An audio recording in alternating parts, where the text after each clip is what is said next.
Dubai में palm Jumeirah का काम जोरों शोर से चल रहा था। ये दुनिया का सबसे बड़ा और सबसे पहला पाम ट्री शेप का आइलैंड होने जा रहा था, जिस पर पूरी दुनिया की नजरें टिकी हुई थी।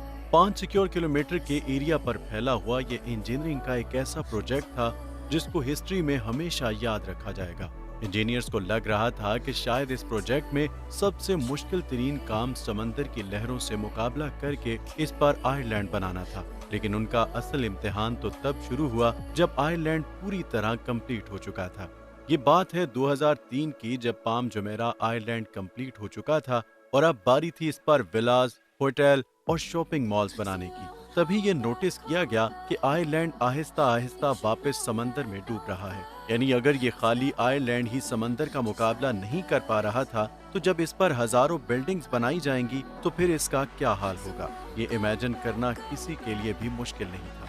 3 साल की अनथक मेहनत के बाद अरबों डॉलर सबको पानी में डूबते नजर आ रहे थे। इस मसले को लेकर आयरलैंड पे कंस्ट्रक्शन के काम को रोकना पड़ गया, क्योंकि न सिर्फ ये बहुत खतरनाक मामला था, बल्कि ये दुबई के शेख की इज्जत का भी सवाल था, जिनके इस प्रोजेक्ट को पूरी दुनिया देख रही थी। हजारों स्क्वायर किलोमीटर तक फैले हुए आयरलैंड को वापस समंदर में डूबने से कैसे रोका जाए, ये समझना प्रोजेक्ट टीम के लिए बहुत ही ज्यादा मुश्किल था। इस मसले को किसी भी सूरत में जल्द अज जल्द रास्ते से हटाना जरूरी था, क्योंकि ये दुबई के शेख की इज्जत का सवाल था। फैक्ट्स इनसाइड की वीडियो में एक बार फिर से खुशामदीद।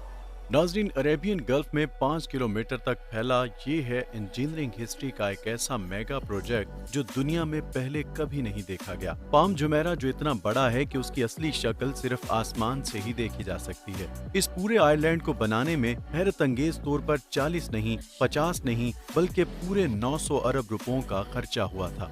ये आइलैंड न सिर्फ दुबई में बल्कि पूरी दुनिया में अपने पोश विलास, लग्जरी होटल्स और बीच क्लब्स यहाँ से देखने वाले दिलकश नज़ारों की वजह से मशहूर है। सिर्फ रेत और पत्थर से बनाए हुए इस आइलैंड को न सिर्फ समुद्री तूफान से बल्कि अर्थक्वेक और सुनामी से भी खतरा रहता है, लेकिन फिर भी 18 सालों से ये आइलैंड इसी तरह अरेबियन गल्फ में फख्र से खड़ी है, जो कि इसको बनाने वाले इंजीनियर्स और वर्कर्स की खून पसीने की मेहनत का मुंह बोलता सबूत है। इस नामुमकिन प्रोजेक्ट को इंजीनियर्स ने किस मुश्किल तरीन मरहले से गुजरकर मुमकिन बनाया और किन मुश्किलात का सामना करना पड़ा और कैसे इन मुश्किलात का सलूशन निकाला गया, ये सब आप जान सकेंगे आज के इस वीडियो में।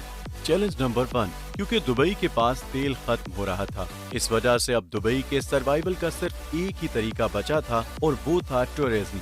ये बात है 2001 की, जब दुबई पहले भी बुर्ज अल अरब बनाकर वेस्टर्न टूरिज्म अपनी तरफ अट्रैक्ट कर बैठा था। दुबई के बीचेस काफी ज्यादा फेमस होने लगे थे और बात यहाँ तक पहुँच चुकी थी कि अब दुबई के पास बीचेस की जगह कम पड़ने लगी। दुबई की कोस्ट लाइन जो 70 किलोमीटर तक फैली हुई थी, उसको अब बढ़ाने का वक्त आ चुका था। उस वक्त के क्राउन प्रिंस शेख मोहम्मद बिन राशिद अल मखदूम दुबई के समंदर में एक ऐसा आइलैंड बनाना चाहते थे जिससे दुबई को बीचेस के लिए एक्स्ट्रा कोस्ट लाइन मिल सके। इस आइलैंड का डिजाइन बनाने के लिए उन्होंने अपने खास लोग लगा दिए। सुल्तान अहमद बिन सुलाइम, जिनको इस टास्क पर लगाया गया था, उन्होंने शेख को एक सर्कुलर शेप आइलैंड का डिजाइन पेश किया। इस सर्कुलर आइलैंड से दुबई को 7 किलोमीटर की एक्स्ट्रा कोस्ट लाइन मिल रही थी, लेकिन ये काफी नहीं था। शेख ने ये डिजाइन फौरन रिजेक्ट कर दिया, क्योंकि उनको 7 नहीं बल्कि 70 किलोमीटर की एक्स्ट्रा कोस्ट लाइन चाहिए थी। इस बार शेख ने खुद डिजाइन बनाने का फैसला किया। शुरू में तो कोई डिजाइन समझ नहीं आ रहा था,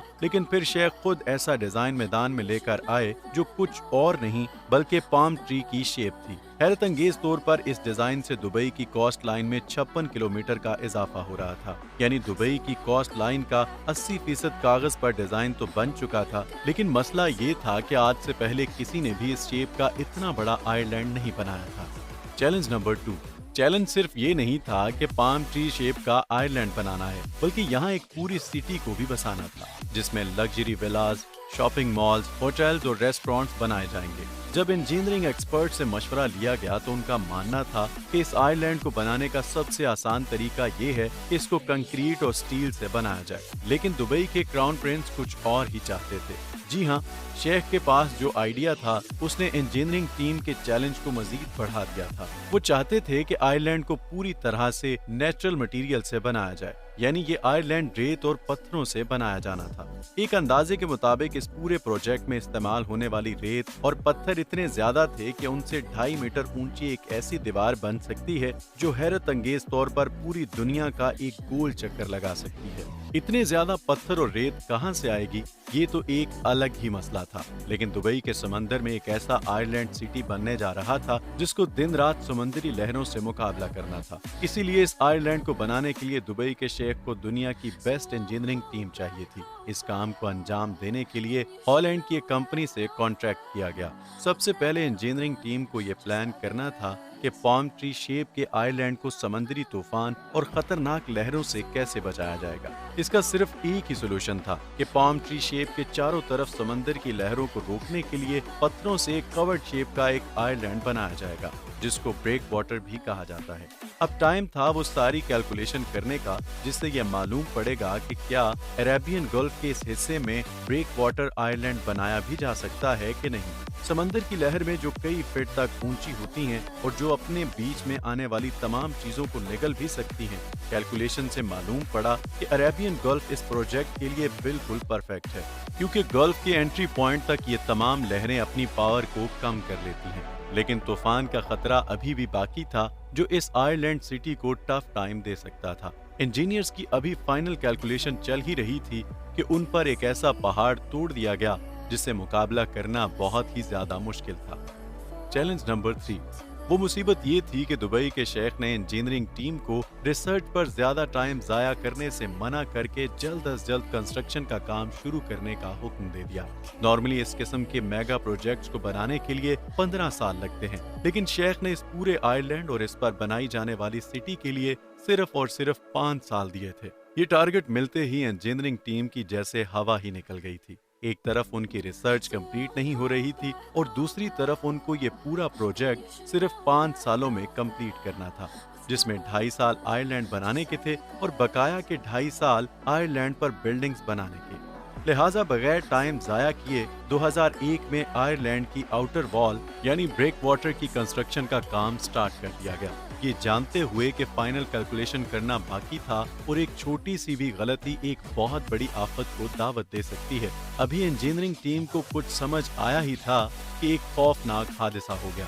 دسمبر 2001 میں 9/11 کا افسوسناک واقعہ پیش آیا اور اس واقعے کی وجہ سے پوری دنیا کو تو جیسے سانپ ہی سونگھ گیا تھا۔ لوگوں نے ڈر کے مارے ٹریول کرنا ہی چھوڑ دیا تھا، اور خاص طور پر ووکیشنز کے لیے، اور اس میں سب سے زیادہ نقصان دبئی کا ہو رہا تھا۔ مہینوں کی ریسرچ اور ابھی تک کے لاکھوں ڈالر جس پر خرچ ہو چکے تھے، اس کا کوئی فیوچر نظر نہیں آ رہا تھا۔ اس پروجیکٹ پر کام کرنے والے 1200 فارنر انجینئرز کو دبئی میں خطرہ ہونے لگا اور انہوں نے واپس ہالینڈ روانہ ہونے کا پلان بنا لیا، لیکن دبئی کے شیخ نے ان کو سیکیورٹی کا یقین دلایا اور پروجیکٹ کو دوبارہ کنٹینیو کرنے کا حکم دیا۔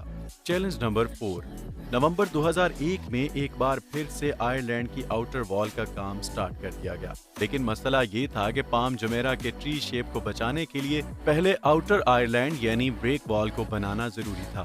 اس پورے پروجیکٹ کے 2 الگ الگ حصے تھے۔ ایک تو تھا اس کا یہ پام ٹری شیپ جس کو ٹوٹلی ریت سے بنانا تھا۔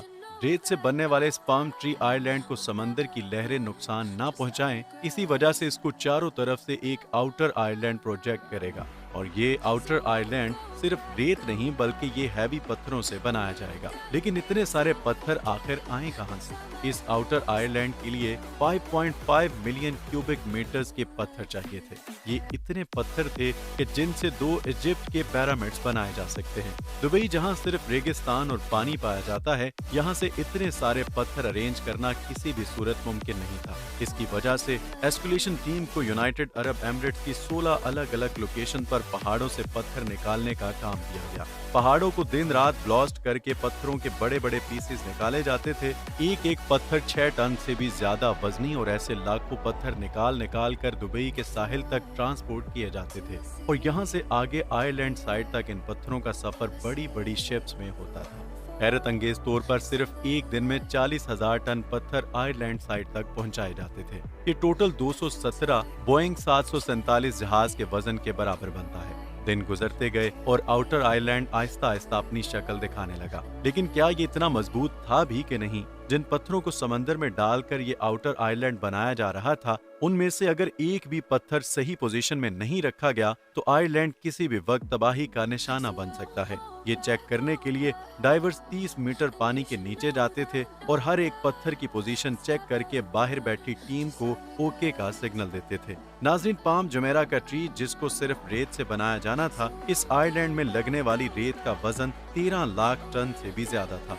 यहाँ वो रेत इस्तेमाल हो सकती थी जो दुबई के रेगिस्तान में पाई जाती है। तो आखिर इंजीनियर्स ने इतनी सारी रेत का बंदोबस्त कैसे किया? और जब आयरलैंड पूरी तरह से कंप्लीट होने के बाद वापस समंदर में डूबने लगा तो आखिर इस मुसीबत से निकलने के लिए इंजीनियर्स को किस हद तक जाना पड़ा? ये सब आप जान सकेंगे इस वीडियो के पार्ट 2 में। उम्मीद है फैक्ट्स इनसाइड की ये वीडियो आपको बहुत पसंद आई होगी। इस वीडियो को लाइक और कमेंट करना मत भूलिएगा। मिलते हैं अगली नई वीडियो में।